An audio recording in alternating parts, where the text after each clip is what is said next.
দেশে প্রতি বছর বাড়ছে দেশীয় সবুজ মাল্টার উৎপাদন। সরকারিভাবে নানা উদ্যোগের কারণে ফলটির সম্ভাবনা এখন পরিলক্ষিত হচ্ছে দেশব্যাপী। সমতল বা পাহাড় সব জায়গায় প্রায় একই চিত্র। উৎপাদন বাড়ায় আমদানি যেমন কমছে, তেমনি চাপ কমেছে ডলারের ওপর। পরিসংখ্যান বলছে গত বছর দেশে প্রায় 10,000 হেক্টর জমিতে প্রায় 90,000 টন মাল্টা উৎপাদিত হয়। আর চলতি বছর চাষের পরিমাণ বৃদ্ধির পাশাপাশি উৎপাদন দাঁড়াবে প্রায় 1 লাখ টনে, যার বাজার মূল্য 800 থেকে 1,000 কোটি টাকা। তবে অভিযোগ রয়েছে ভালো ও পরিপক্ক মাল্টা পাচ্ছেন না ভোক্তা।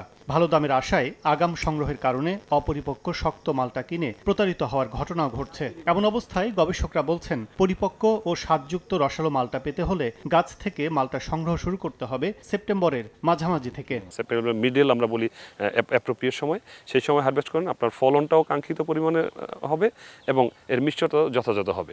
বাইরে থেকে আমরা ফলটা যদি দেখেন, আপনি গাঢ় সবুজ থেকে ইউলিশ কালার ধারণ করবে বাহ্যিকভাবে।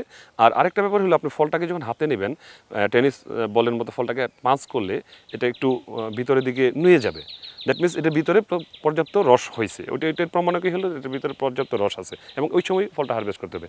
অপরিপক্ক ফল সংগ্রহের পেছনে রয়েছে কৃষক পর্যায়ে অসচেতনতাও। তবে কৃষি সম্প্রসারণ অধিদপ্তর জানায়, কৃষকদের প্রশিক্ষণের পাশাপাশি মাঠ পর্যায়ে সচেতন করতে কাজ করছেন কর্মকর্তারা। কৃষক ভাইদেরকে এই ব্যাপারে সচেতন করি, যারা আর্লি হারভেস্ট না করে যাতে সঠিক সময়ে হারভেস্ট করে, এত করে ভোক্তারা সঠিকভাবে এই বাড়ি মালটা একের যে প্রকৃত স্বাদ এবং প্রকৃত রসটুকু তারা পাবে। আমরা দেখেছি যদি আর্লি হারভেস্ট করে তাহলে মিষ্টতা বা টিএসএস লেভেল কম থাকে। আবার যদি খুব দেরিতেও বা বিলম্বে হারভেস্ট করে, তখনও দেখা যায় যে মালটাতে যে রসের পরিমাণ কমে যায়। দেশি পয়সা মালটা বাড়ি এক বাজার থেকে কেনার সময় অবশ্যই সবুজের মাঝে হালকা হলদে রং ধারণ করেছে এমনটি দেখে কেনার পরামর্শ গবেষকদের। কাজল আব্দুল্লাহ, সময় সংবাদ, ঢাকা।